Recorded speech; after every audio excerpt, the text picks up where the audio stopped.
사도행전 21장 31절에서 33절까지의 말씀을 저와 여러분이 교독하도록 하겠습니다. 그들이 그를 죽이려 할 때 온 예루살렘이 요란하다는 소문이 군대 천부장에게 들리매 그가 급히 군인들과 백부장들을 거느리고 달려 내려가니 그들이 천부장과 군인들을 보고 바울 시비를 붙이는지라. 33절 같이 읽겠습니다. 이에 천부장이 가까이 가서 바울을 잡아 두 쇠사슬로 결박하라 명하고 그가 누구이며 그가 무슨 일을 하였느냐 물으니 아멘. 하나님, 바울이 하나님의 말씀대로 순종의 삶을 살았던 것처럼 우리가 날마다 순종의 삶을 살게 하여 주시옵소서. 예수 그리스도의 이름으로 기도드립니다. 아멘. 바울이 결례, 그러니까 정결 의식을 지켰습니다. 이 4명의 나실인의 머리를 깎는 일, 이걸 깎아가지고 비용을 대고 머리를 깎고, 그래서 유대인들, 예수님을 믿는 유대인들과의 화평을 위해서 그렇게 지켰습니다. 이렇게까지만 보면, 이제 일이 순조롭게 잘 진행이 돼서 결받고 환란을 기다리지 않고, 여기서 이제 잘 있다가 가면 이렇게 너무나 좋을 텐데. 그러나 예언의 말씀은 틀림이 없이, 어김이 없이 그 말씀 그대로 실행이 되는 것입니다. 그래서, 일주일 이후에 아시아로부터 유대인들이 이제 선동해가지고 이 2가지의 죄를 묻는데요. 첫 번째는 율법을 배반했다. 율법을 지키지 않았다. 이렇게 보는 것인데, 어제도 말씀을 드렸지만 그들이 잘못 이해하는 것이죠. 지금은 율법 중심이 아니라, 어제 수요일도 말씀드렸지만 예수님 중심으로 바뀌어야 되는 것입니다. 율법 다 지킨다고 구원받는 게 아니에요. 율법 다 지키는 것이 중요한 것이 아니라 예수님을 먼저 구주로 영접하고 그 위에 계명을 지켜야 되는 거죠. 구약의 율법 다 지킬 수 없습니다, 지금. 그리고 지키지도 않고요, 지금. 계명을 지키는 것이죠. 하나님께서 명령하신 전체적인 그런 시선에서 바라보아야 하는 것이지, 구약의 율법적인 거 다 동물 먹는 거라든지 건물에 이상한 곰팡이 같은 거 이런 거 펴가지고 그런 거 하면 건물을 헐어야 되고 이런 건 아니에요. 우리 문제에 피부병 있다고 여기서 제사장 찾아갑니까? 그러면 여러분 피부병 생기면 저 찾아오실래요? 아니잖아요. 그렇게 안 한다고요, 지금. 안 하고 의사들 다 있고, 그 당시에 문화, 배경 이런 것도 이해를 해야 됩니다. 우리가 성경을 볼 때 너무 그 문자적으로 이해하면 지금 그대로 다 지킬 겁니까, 그거? 제사장 만들어가지고 제사장한테 하실 거냐? 아니잖아요. 그리고 제사도 더 이상 지키지 않고, 그 다음에 무슨 여러 가지 절기도 지키지 않아요. 그럼 왜 그러면 지키지 않느냐? 그것은 다 모형이고 실제는 누구냐? 예수 그리스도예요. 예수 그리스도께서 왕이 되시고 제사장이 되시고 선지자가 되시고 기름 부은 자 그리스도입니다. 구약에서는 메시아고 신약에서는 그리스도 같은 말인데, 기름 부은 자, 왕과 제사장, 선지자 다 하시기 때문에 그럼 뭐 하면 되냐? 예수님 믿으면 돼요. 구약의 그 율법을 지키는 게 아니고 예수님 믿어야 되는데, 이 유대인들은 예수님 믿든 안 믿든 잘 모르는 거예요. 예수님 믿어도 모르고 안 믿으니까 더 모르는 거죠. 예언의 말씀이 이미 있었습니다. 구약에 우리가 예언의 말씀이 있는 거 다 보았잖아요. 어디서 태어날 건지, 어떤 고난이 있으실 건지 다 나와요. 시편도 나오고 이사야도 나오고 다 나왔는데도 불구하고, 그리고 이것들을, 예언의 말씀들을 일부 사람만 알았냐? 그것도 아니에요. 백성들이 다 같이 알았단 말이에요. 왜 그러면 그것을 알게 되었냐? 그전에는 왕족과 이렇게 선지자 일부의 사람들만 좀 알았는데, 그러면 다 어떻게 알게 되냐? 나라가 망했잖아요. 나라가 망하고 나서, 우리가 뭔가 잘못했는 것이 있나 보다. 그리고 그거에 대해서 이제 소망을 품잖아요. 나라가 망했으니까 좀 회복이 되기를 바랐는데, 그때 뭐가 들어왔냐?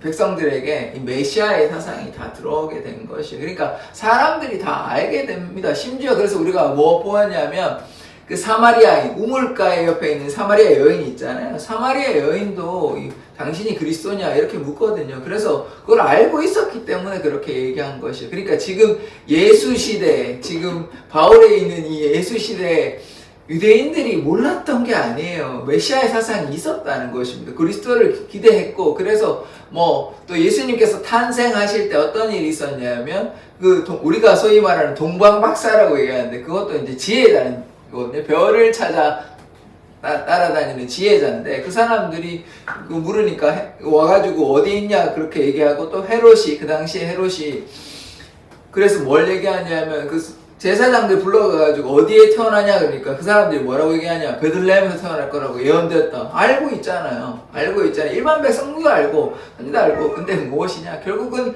예수님 오셨을 때 물론 뭐 다윗의 예루살렘 성에 입성하실 때는 종려나무 흔들고 옷까지 펴고 뭐 이렇게 옷을 펴고 또 뭐라고 했습니까? 다윗의 자손이요, 호산나 다윗의 자손이요, 그렇게 환영했지만 그러고 그냥 끝나는 거예요. 그리고 끝나고 뭐였습니까? 바나바를 풀어달라 그러고 예수님은 십자가에 못 박힌 주인공들이 누구냐? 그 사람들이 다 못된 사람들, 유대인들이에요. 지금도 그래요. 지금도 현재 지금 이스라엘에 살고 있는 2000년이 지났는데도 일부만, 좀 많이 믿으면 제가 이런 얘기를 안 할 텐데 그 지금도 여전히 일부만 믿어요. 일부만, 소수의 사람들, 많지 않아요. 그래서 그렇게 하니까 이 못된 사람들이 이 이스라엘 백성, 그러니까 혈통으로는, 육신으로는 이스라엘 자손으로 왔음에도 불구하고 여전히 그들을 믿지 않으니까 첫 번째 죄는 무엇이냐? 율법을 배반했다. 그런데 그들이 잘못한 거고 그들이 배반한 거예요. 그들이 어리석은 거고. 어쨌든 바울에게 그런 죄를 씌운 거. 첫 번째, 율법을 배반했다. 두 번째는 드로비모라는 예배소 사람을 성전에 데리고 왔다 하는 그 죄인데 그 죄가 아니죠. 그 죄는 죄가 아니고 시내에 그냥 데리고 간 것밖에 없는데 오해한 것 아닙니까? 그러니까 율법에 대해서도 유대 백성들이 오해하고, 두 번째, 드로비모도 안 데리고 갔는데 오해하고. 사실 데리고 가도 원래는 성전 지을 때 솔로몬, 제가 얘기했잖아요. 솔로몬 왕이 성전 보험 기도하면서 이방인들이 와서 기도할 때도 들어달라고 그런 기도를 합니다. 그러니까 왕의 의도는 뭐냐면 모든 백성이 연합하여 이방인들에게 열려있는 것이 성전이에요. 그런데 왜 제한시키고 일부만 하고 차별하고 이렇게 합니까? 그러니까 이들이 어리석어서 하나님의 뜻을 온전히 깨닫지 못한 것이죠. 구약에요, 고아와 과부와 또 뭐 있습니까? 나그네 있어요. 나그네가 뭐냐면 이방 사람을 얘기하는 것이에요. 그러니까 하나님의 율법에는, 하나님의 통치 방식에는 뭐가 있었냐, 이방인에 대한 배려가 있었다는 것이에요. 사랑이 있었어요. 그런데 이들은 뭐 그것을 이해하지 못하고 그냥 이방인들하고, 물론 뭐 결혼하지 말라 하고 또 우상숭배하는 그런 염려 때문에도 있었겠지만 뭐 이것에 대해서 이제 좋아하지 않은 것이에요. 그러니까 좋아하지 않은 것뿐만 아니라 이제 분노하는 것이죠. 왜 이방 사람을 성전에 데리고 왔냐? 이 거룩한 성전에 이렇게 하면 안 된다. 뭐 일부는 이해하지만 또 다른 방면에 제가 말씀을 드린 것처럼 고아, 과부와 나그네와 그리고 솔로몬이 성전에 봉헌할 때 그때 이방인들이 와서 기도하면 응답해 주십시오, 이런 얘기를 했습니다. 종합해 보면 이들이 하나님의 뜻을 온전히 이해하지 못했다, 이렇게 볼 수 있는 것이죠. 물론 뭐 구별된 삶을 살아야 하긴 합니다. 왜냐하면 그 당시 이방인들은 어떻게 됐습니까? 우상숭배하고 다른 잘못된 신들을 쫓아갔으니까 그것에 대해서 경계해야 되는 건 맞습니다만 또 너무 이렇게 구분해서 돼야 되는 것이 아니잖아요. 다 이제 하나님은 모든 민족을 사랑하는데 거기까지는 이르지 못했던 것이죠. 그래서 첫 번째, 율법을 어겼다. 그 다음에 두 번째, 이방인들을 성전에 데려갔으니, 그래서 바울은 지금 율법도 어기고 유대의 전통도 어기고 마음대로 한다. 그래서 분노해가지고 마구 이제 잡아가서 어떤 일이 생기냐면 마구 때리는 것입니다. 이 때릴 때는 죽기까지 때리려고 하는 것이죠. 그런데 오늘 어떤 장면이 나오냐? 로마의 천부장이라면 대단히 힘이 있는 사람입니다. 백부장보다 더 높은 사람이에요. 1000명을 관리하는 사람이니까 이 천부장이 와가지고 이 소란이 일어나니까 천부장이 와서 이 바울을 구해주는 장면을 오늘 보게 됩니다. 하나씩 말씀 한번 보도록 하겠습니다. 31절에 그들이 그를 죽이려 할 때, 보십시오. 뭐라고 합니까? 그냥 때리는 게 아니죠. 죽이려 할 때 그러죠. 그러니까 때리는 이유가 그냥 혼내려고 때리는 게 아닙니다. 죽이려 할 때 그러잖아요. 그러니까 돌로 던진 것도 죽이려 해서 던진 것이고 때리는 것도 죽이려고 때렸던 것이에요. 그냥 혼내려고 때린 게 아닙니다. 그러니까 막 때릴 때 죽이려 할 때 온 예루살렘이 요란하다는 소문이 군대 천부장에게 들리매, 이 로마의 천부장이 개입하지 않았다면 바울은 죽게 되었을 겁니다. 사람들이 막 마구 때리니까 뭐 살 수가 없죠. 뭐 매를 맞아서 죽는 것이 아니라 돌에 맞아서 죽는 것이 아니라 사람이 때려도 죽습니다. 근데 뭐 한두 대 때리겠습니까? 보십시오. 죽이려 할 때 얘기하잖아요. 그러니까 얼마나 많이 때렸겠습니까? 지금 현재 이상 로마의 천부장이 개입하기 전까지 얼마나 맞았는지 알 수가 없지만 뭐 수백 대 맞았겠죠. 계속 막 사람들이 돌아다니면서 막 엄청 발로 차고 막 손으로 때리고 막 그렇지 않겠습니까? 주먹으로 치고 했지 않겠습니까? 여러 군데 막 때렸겠죠. 얼굴에서부터 뭐 발까지. 어이구. 네. 예. 저 문 열고 내려가면 골치 아프세요. 네, 지금 제가 설계할 수 없는 상황에서 설계할 수 없습니다. 생명이 중요하기 때문에. 예, 하여튼 그런 생명이 중요한 것처럼 지금 바울을 죽기까지 때려, 죽기까지 그냥 때린 게 아니고 수백 대 맞았을 겁니다. 막 계속 때리니까요. 뭐 얼마나 지금 바울이 뭐 그런 피투성이가 아마 됐을 것입니다. 사람들이 뭐 그게 자세한 설명이 안 나와 있기 때문에. 그런데 우리가 추측할 수 있는 것은 뭐냐면 사람이 때렸다. 그런데 뭐라고 합니까? 죽을 때까지 때리는 거예요. 죽을 때까지. 이게 죽이려 할 때 그러잖아요. 그러니까 죽을 때까지 때리는 겁니다. 그래서 그렇게 했는데 로마의 천부장이 온 것이에요. 그래서 로마의 천부장이 개입하지 않았다면 바울은 이미 아마 죽었을 텐데, 근데 우리가 좀 이런 거를 좀 하나 생각해 봤으면 좋겠어요. 그러면 하나님께서 이런 거를 결받고 환난이 기다린다고만 얘기하지 마시고 그걸 좀 다 막아주시면 안 되냐. 하나님께서 전능하신 하나님인데 왜 이렇게 고생, 고난, 고통을 허락하시냐. 이것을 우리가 좀 이해를 해야 하는 것이거든요. 그러니까 이게 어떤 거냐면 이 바울에게 뿐만 아니라 우리도 마찬가지인데 우리에게 좀 문제를 미리 좀 알려주셨으면, 미리 좀 막아주셔가지고 아무런 문제가 없이 그냥 편안하게 살면 안 되냐, 우리가 이렇게 생각할 수 있잖아요. 그런데 그렇지 않다는 것이죠. 인간의 삶에 뭐가 있냐? 고난이 있습니다. 고난이. 뭐 잘못해서 고난이 있는 게 아니라 그냥 살아가면 그냥 고난이 있어요. 살아가면. 그러니까 이게 어쩔 수 없다. 그러니까 우리의 삶의 현실이다. 또 하나님의 그것도 어떻게 봐야 되냐면 하나님의 질서다. 이렇게 봐야 되는 것입니다. 이 땅에 고난도 없고 죄도 없고 악도 없으면 무엇입니까? 이 땅이 천국입니다. 천국. 고난이 없으면 이 땅이 천국이에요. 이 땅이 천국. 그러면 이 땅에 고난이 있는 이유는 무엇입니까? 뭐로 시작됐어요? 원래 에덴 동산에서 아무런 고통 없이 행복하게 살 수 있었잖아요. 누가? 인간이요. 그런데 아담의 범죄로 말미암아 이 악이 들어온 것이거든요. 불순종했잖아요. 계약을 파기했잖아요. 그래서 이 땅에 악이 가득한 것이에요. 만약에 그럼 또 이렇게 물을 수 있잖아요. 하나님께서 왜 선악과를 따먹게 놔두셨냐? 그거 아니죠. 그거 하나님께서 부추겼습니까? 선악과 이거 맛있어 먹으라고 부추겼습니까? 아니잖아요. 그렇게 이해하면 안 된다니까요. 인간이 연약해가지고 보암직도 하고 먹음직도 하니까 선악과 따먹는 것처럼 우리도 마찬가지예요. 우리가 잘 조절할 수 있으면 좋죠. 이렇게 안 하면 좋은데 우리의 욕심이 있잖아요. 이렇게 하고 싶으면 그러니까 죄를 종하고 그러니까 뭐가 생깁니까? 악이 생기는 것이죠. 사람들이 자꾸 싸우잖아요. 왜냐하면 이걸 하면 더 좋으니까 이걸 더 차지하기 위해서 다른 사람 괴롭히는 것을 이렇게 하는 거를 전혀 양심의 화인을 맞아가지고 첫 번째는 좀 괴로웠을지는 모르겠지만 이렇게 어젠가요 엘살바도르 거기 보면 무법천지예요. 무법천지 마음대로 합니다. 사람을 죽이는 거가 일도 아니에요. 그러니까 사람을 괴롭히고 돈을 착취하고 그렇게 괴롭히는 거를 당연하게 생각을 합니다. 왜냐하면 무법천지가 돼서 욕심이 가득하니까. 그래서 그것이 결국 어떻게 나타납니까? 사회적으로 악이 나타나는 것이죠. 자연적인 재해도 있습니다만은 여러 가지 악의 문제들이 있는 것이요. 거기에는 무엇이 있습니까? 욕심 때문에 그런 거예요. 그러니까 하나님께서 바로 그거를 다 제어를 해버린다면 그건 하나님께서 통제하시는 세상이고, 그리고 그렇게 되면 그들은 하나님의 말씀 따라 움직이는 그냥 인형에 불과한 것이죠. 그래서 그런 전체적인 이해를 하신다면 이 땅에 우리가 고난을 왜 당하는지요 이제 어느 정도는 이해하실 것입니다. 그래서 이 고난을 허락하시는 것이요. 하나님께서 다 일일이 다 개입하신다고 생각해 보십시오. 그러면 우리의 주권, 그러니까 우리의 선택은 없습니다. 하나님이 통제하시는 것밖에 없어요. 그럼 우리는 뭐예요? 그냥 인형이에요, 인형. 통제한 대로 움직이는 인형에 불과한 것이죠. 그거는 하나님의 사랑이라고 볼 수는 없잖아요. 우리는 기계에 불과한 것이, 생명이 있다 한들 다 통제되는 대로 움직이는데 우리가 찬양하는 것이 무엇이 기쁩니까? 그런 개념으로 이해해보면 우리에게 고난이 어쩔 수 없는, 우리가 받아야 될 현실의 하나다. 죽기 전까지는 그게 있고 죽고 나서는 그게 없습니다. 고난이 없고요. 역경도 없고 아픔도 없고 슬픔도 없고 눈물도 없습니다. 전쟁도 없고 아무것도 없어요. 더러운 것도 없고. 그것이 천국 아닙니까? 그래서 이 땅에는 그러한 것을 통해서 또 좋은 면도 있죠. 고난을 당함으로 우리가 어떻게 됩니까? 하나님께 더욱더 가까이 나아갈 수 있는 것 아닙니까? 고난 당할 때 또 하나님께서 그냥 내버려 두시는 것 아닙니다. 아닙니다. 바울도 보십시오. 미리 말씀해 주셨잖아요. 결박과 환난이 기다리고 있다 알려주시고, 또 고난 가운데 내버려 두시는 것이 아니라 이게 하나님께서 보내셨다 이렇게 확신해서 이렇게 얘기할 수는 없지만 전체적인 그림을 어떻게 됩니까? 로마의 천부장이 만약 오지 않았다면 이때 죽었습니다. 첫 번째, 그리고 또 어떤 일이 있었습니까?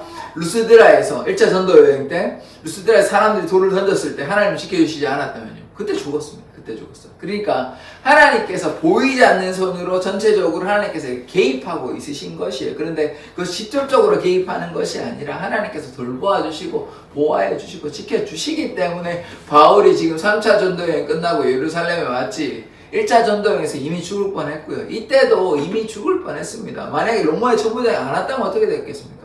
그냥 그렇게 죽고 끝나는 인생이 되는 것이에요. 물론 바울이 하나님께 순종하고 이렇게 했다는 3차 전도여행까지 했는 것만 해도 대단한 일이나 아직 남아있는 일이 있는데 그걸 못하고 그냥 삶을 마감하는 것이죠. 그러나 하나님께서 우리의 주권자 되시고 보호자 되시기 때문에 결국 다른 말로 뭐냐면, 정리하면 하나님께서 우리를 내버려 두시는 것이 아니다. 이 인생에는 고난은 있습니다. 고난은 있지만 우리를 내버려 두시는 것이 아니라 함께하여 주시고 지켜주시고 돌보아 주신다. 이것이 이제 우리에게 바른 믿음인 것이에요. 그래서 왜 고난을 허락하시냐, 왜 고난을 해결해 주시지 않느냐 이렇게 얘기할 것이 아니라, 고난은 있는데 그러나 하나님께서 우리를 돌보아 주신다. 또 고난 가운데 함께 하신다. 이것이 바른 성경적 방식입니다.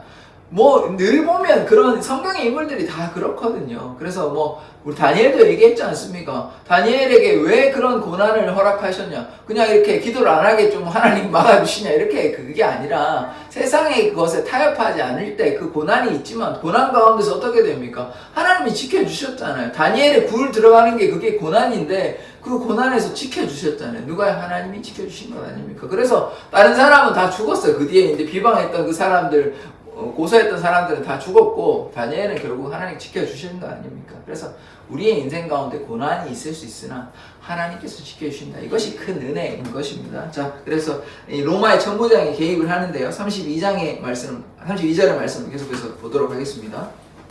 그가 급히 군인들과 백부장들을 거느리고, 이 천부장이 이제 군인들을 동원해가지고 가는 것입니다. 달려 내려가니 그들이 천부장과 군인들을 보고 바울 치기를 그치는지라. 그러면 로마의 천부장이 왜 개입했냐, 이거를 우리가 조금 이해할 필요가 있는데, 지금 군인을 어떤 군사적 이유로만 이렇게 군인을 이해해서는 안 되는 것입니다. 그러니까 이 당시에 로마의 군인들, 그러니까 백부장, 천부장 어떤 사람이냐면 사회 질서를 유지하는 경찰 역할도 하는 것이에요. 그러니까 지금 어떤 일이 있었습니까? 사람들이 1대1로 모여있으면 뭐 두 사람이 모여있으면 뭐 하는지 안 하는지 어떻게 합니까?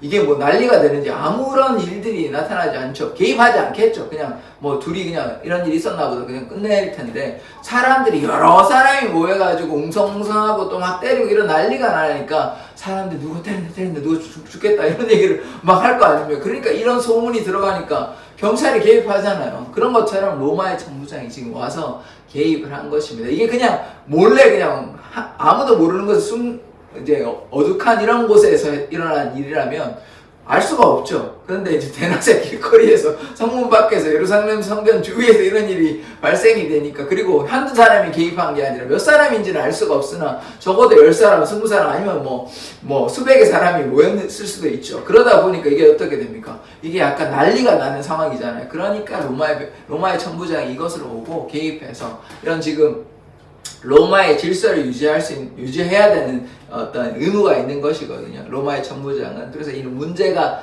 생겼기 때문에 이것이 어떤 일인지 이제 관찰하고 이제 들어가서 개입해서 이것을 이제 조사하려고 들어간 것이죠. 자, 그 다음에 33절의 말씀을 보시겠습니다. 이에 천부장이 가까이 가서 바울을 잡아 두 쇠사슬로 결박하라 명하고, 그가 누구이며 그가 무슨 일을 하였느냐 물으니, 여기 보시면 두 쇠사슬로 결박하라. 이거 우리가 본 거 아닙니까? 아가보에게, 선지자 아가보가 와서 자기의 팔을 바울의 띠로 이렇게 묶어가면서 이렇게 보여준 거잖아요. 결국은 이 예언의 말씀대로 성취된 것이에요. 그러니까 바울에게 지금 환란이 먼저 다가왔습니다. 어떤 환란이 왔냐면 유대인들이 선동해가지고 막 때리는 환란이 먼저 왔고, 두 번째는 뭐가 왔냐? 결박이 기다리고 있습니다. 결박을 어떻게 쇠사슬로 지금 묶어버렸잖아요. 천부장이 와가지고. 그래서 이런 결박과 환란이 예언의 말씀대로 어김없이 틀림없이 그대로 성취된 것을 우리가 보게 되는 것입니다. 그래서 하나님의 말씀은 반드시 성취되는 것입니다. 하나님께서 예수님을 보내신다. 그래서 독생자 예수 그리스도를 보내신다 해서 예수께서 오셨고 또 예수님께서 다시 재림하신다 말씀하셨기 때문에 반드시 그때가 언제인지는 우리가 당장 알 수 없으나 그러나 지금 좀 가까이 오고 있다 우리가 이렇게 볼 수 있는 것입니다. 왜냐하면 이 징조들 종말의 징조들이 지금 나타나고 있기 때문에 뭐 재난이라든지 적그리스도라든지 이런 여러 가지 현상들이 나타나고 있기 때문에 그래서 우리가 이 종말의 때를 살아가고 있다 우리가 이렇게 보거든요. 그럼 우리가 어떻게 해야 되냐? 재림을 기다리면서 5명의 슬기로운 처녀 되어야 하는 것입니다. 등과 기름을 준비한다. 이거는 무엇이냐면 우리가 예수님께서 도적같이 오신다고 하셨잖아요. 그러면 이게 꼭 우리가 세상의 종말뿐만 아니라 각 개인에게도 뭐가 있습니까?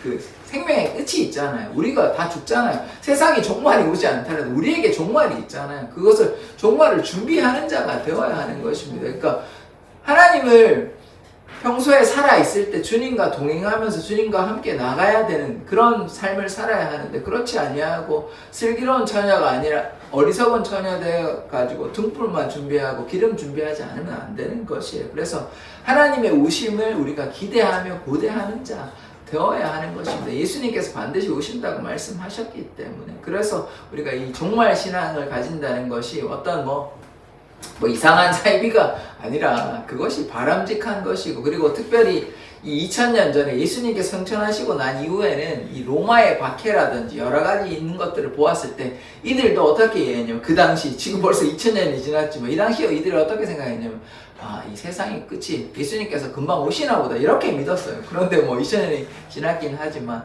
지금은 근데 조금 더 다릅니다. 물론 뭐 확신할 수는 없죠. 왜냐하면 정확한 날짜가 성경에 나와 있지 않기 때문에 다만 종말의 징조들이 지금 현재 나타나고 있는 것은 사실입니다. 자연재해들이 나타나고 있고 온 이스라엘의 복음이 지금 온 이스라엘뿐만 아니라 온 세계 복음이 다 전해지고 있기 때문에 그런 여러 가지 상황들을 우리가 보면 종말이 가까운다. 복음이 다 전해지면 이제 더 이상 기회는 없는 것이에요. 왜냐하면 모든 사람에게 복음을 전해줬고 지금 자연재해가 다 나타나고 있고 또 이스라엘도 회복되었고 이런 적그리스도도 나타나고 이런 지금 종말 징조들이 다 나타나고 있거든요. 그러다 보니까 우리가 좀 주의해야 하는 것입니다. 그래서 우리가 예수님을 믿고 따라갈 때 우리가 반드시 구원의 생명을 얻게 되는 것입니다. 그래서 지금 바울이 두세 사슬로 결박당하는 모습, 결박과 환란이 예언의 말씀이 그대로 성취된 것을 우리가 보게 되는 것입니다. 그래서 이 천부장이 누구인지, 이제 무슨 일을 했는지, 왜 이런 소동이 일어났는지 이런 것을 묻게 되는 것이죠. 그래서 오늘 말씀이 결국은 환란과 결박과 환란이 예언의 말씀대로 성취되는 것을 우리가 보게 되는 것입니다. 그래서 하나님의 약속은요 절대 변하지 않습니다. 그래서 그 약속을 믿고 우리가 나아가기를 원합니다. 우리가 하나님의 손을 놓지 않는 한 하나님께서는 절대로 우리를 향한 손을 놓지 않으십니다. 의로운 오른손으로 우리를 붙잡아 주시고 돌보아 주시고 지켜 주십니다. 그래서 우리가 그 하나님의 그 사랑을 깨달아서 날마다 주님의 은혜 가운데 거하는 삶을 살아가기를 원합니다. 그러면요 하나님께서 우리에게 지혜 주시고 능력 주시고 도와주시고 함께하여 주십니다. 우리가 신앙생활은 이렇게 보는 게 좋아요. 어떻게 봐야 되냐면 우리의 힘과 우리의 능력, 우리가 해야 된다, 의무감, 책임감 이것도 좋은데 그러면 시작점은 어디가 돼야 되냐? 하나님의 은혜입니다. 하나님의 사랑, 하나님의 돌보심. 지금도 그러면 바울이 이러한 지금 대단한 사역이잖아요. 인간적으로 봤을 때 이런 놀라운 일들을 어떻게 감당했냐? 하나님의 은혜죠. 하나님의 은혜. 우리가 정확히 이제 세세히 나와 있지는 않아서 알 수는 없지만 그러면 바울이 이러한 사역을 잘 감당할 수 있었던 것은 무엇이냐면 바울이요 3년간 아라비아 광야에서 하나님과의 독대하는 시간이 있었습니다. 그래서 그 3년의 시간이 기록이 없으니까 알 수는 없죠. 어떤 일을 했는지. 다만 그러니까 우리가 추측할 수 있는 것은 무엇이냐면 하나님과 깊이 있는 영적 교제를 했다는 것입니다. 그러니까 제가 이 얘기를 왜 하냐? 3년간의 시간 동안 바울이 하나님을 향한 그 사랑이 얼마나 깊어졌겠습니까? 하나님을 만나고 이런 놀라운 은혜와 사랑을 그전에는 깨닫지 못해가지고 이 자기를 박해하는 유대인들과 똑같아요. 다를 바가 전혀 없어요. 성경 공부 많이 하고 했지만 구약의 말씀들 많이 했지만 뭐 했습니까? 예수를 박해하는데 앞장섰던 사람이 누구면 그 사람이 바울이에요. 그 사람이 바울인데 3년간, 물론 예수님께서 직접 나타난 것도 있지만 그것뿐만이 아닙니다. 3년 동안 어떤 일이 있었는지 알 수가 없지만 분명히 추측건데 3년 동안 영적인 심오한 교제가 있었던 것입니다. 그래서 그리고 또 그게 언제 있었는지 우리가 정확히는 알 수 없지만 3층천 고린도 후서인가요? 12장에 보면 3층천, 그러니까 천국 가는 낙원에 가는 경험도 있어요. 그러니까 영적인 신비한 체험도 하였습니다. 그래서 바울에게 이러한 일들이 있었기 때문에 3년간의 깊이 있는 영적인 교제 또 천국에 간 경험 이런 것들이 있었기 때문에 바울은 그러니까 뭡니까? 하나님의 놀라우신 은혜와 사랑을 깊이 있게 체험했다는 것이 그러니까 바울은 죽음이 두렵지 않는 것이 왜냐하면 천국에 대한 확신이 있고 하늘의 영광 그러니까 이 땅의 고난이 하늘의 영광과 비교할 수 없다 이게 그냥요 뭘 몰라가지고 그냥 상징적으로 그러하다 자기 생각으로 얘기한 것이 아니라 실제적으로 경험하고 자기가 눈으로 보고 왜냐하면 천국 간 경험이 있잖아요 그렇게 고백하는 것이에요 그러니까 이 말씀이 우리의 고백이 되기를 원합니다 그러니까 우리도 이 땅에 고난이 있고 아픔이 있더라도 하나님께서 함께 하시니까 이 천국의 영광과 비교할 수 없는 것이 그러니까 다시 돌아가면 우리에게 은혜가 임하면 하나님의 사랑이 임하면 우리가 이러한 일들을 다 감당할 수 있는 것입니다. 그것이 우리가 열심을 내서 하는 것이 아니고 하나님께서 힘주시고 능력 주시고 지혜 주시고 용기 주시니까 그 사랑을 다 우리가 또 감당하고 그래서 우리가 하나님을 따라가게 되는 인생이 되는 것입니다. 그래서 우리가 이 바울처럼 주님 앞에 믿음으로 나아가는 자 되기를 원합니다. 이것이 바울이 열심을 가지고서 된 것이 아니라 물론 열심히 있었지만 그 근원에는 뭐가 있었냐? 하나님의 깊으신 사랑과 은혜, 깊으신 영적인 교제를 통해서 이러한 일들이 다 가능하게 된 것입니다. 그러면 우리는 어떻게 해야 되겠습니까? 날마다 주님께 가까이 나아가야 하는 것이죠. 주님께 가까이 나아가면 주님께서 우리를 붙잡아 주시고 주님의 그 일을 감당할 수 있도록 힘 주시고 능력 주시는 것입니다. 그것이 신앙생활인 것이죠. 우리의 열심, 우리의 생각, 우리의 어떤 일을 가지고 행위를 가지고 어떤 일을 하는 것이 결코 아닙니다. 그것은 인간적인 생각이고요. 하나님이 어떻게 하냐? 하나님이 하시는 것입니다. 하나님이 어떻게 하시냐? 하나님의 사람들을 통해서 하나님의 사람에게 힘 주시고 능력 주시고 그 사람들과 함께하여 주시는 것입니다. 아까도 말씀드렸다시피 고난 가운데 그냥 고난은 있긴 하지만 고난 가운데 내버려 두시는 것이 아니라 하나님께서 지금 보십시오. 우리가 지금 보고 있잖아요. 바울이 고난이 있다는 것을 알고 있지만 바울에게 어떻습니까? 담대함을 주시는 것이죠. 이런 것이 있어도 하나님의 그 사랑이 함께 하시고 성령께서 붙잡아 주시기 때문에 이런 고난 가운데서 전혀 좌절하지 않고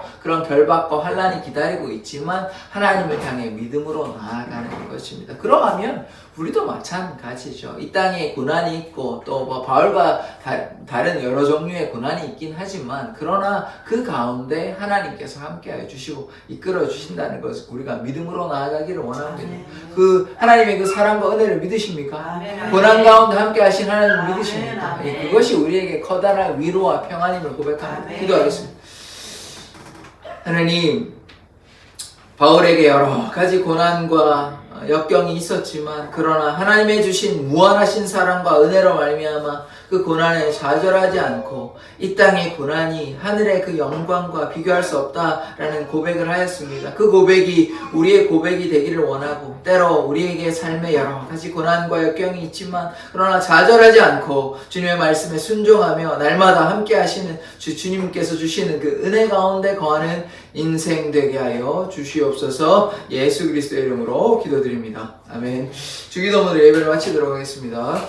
하늘에 계신 우리 아버지여, 이름이 거룩히 여김을 받으시오며 나라 임하옵시며 뜻이 하늘에서 이룬 것 같이 땅에서도 이루어지이다. 오늘날 우리에게 일용할 양식을 주옵시고 우리가 우리에게 죄진 자를 사하여 준 것 같이 우리 죄를 사하여 주옵시고 우리를 시험에 들게 하지 마옵시고 다만 악에서 구하옵소서. 대개 나라와 권세와 영광이 아버지께 영원히 있사옵나이다. 아멘. 우리가 고난 가운데 좌절하지 않고 날마다 하나님께서 함께하여 주시고 지켜주심을 바라보는 자, 그래서 주님을 향해 믿음으로 나아가는 자 되게 해달라고 주여 한번 외치고 기도하도록 하겠습니다. 주여!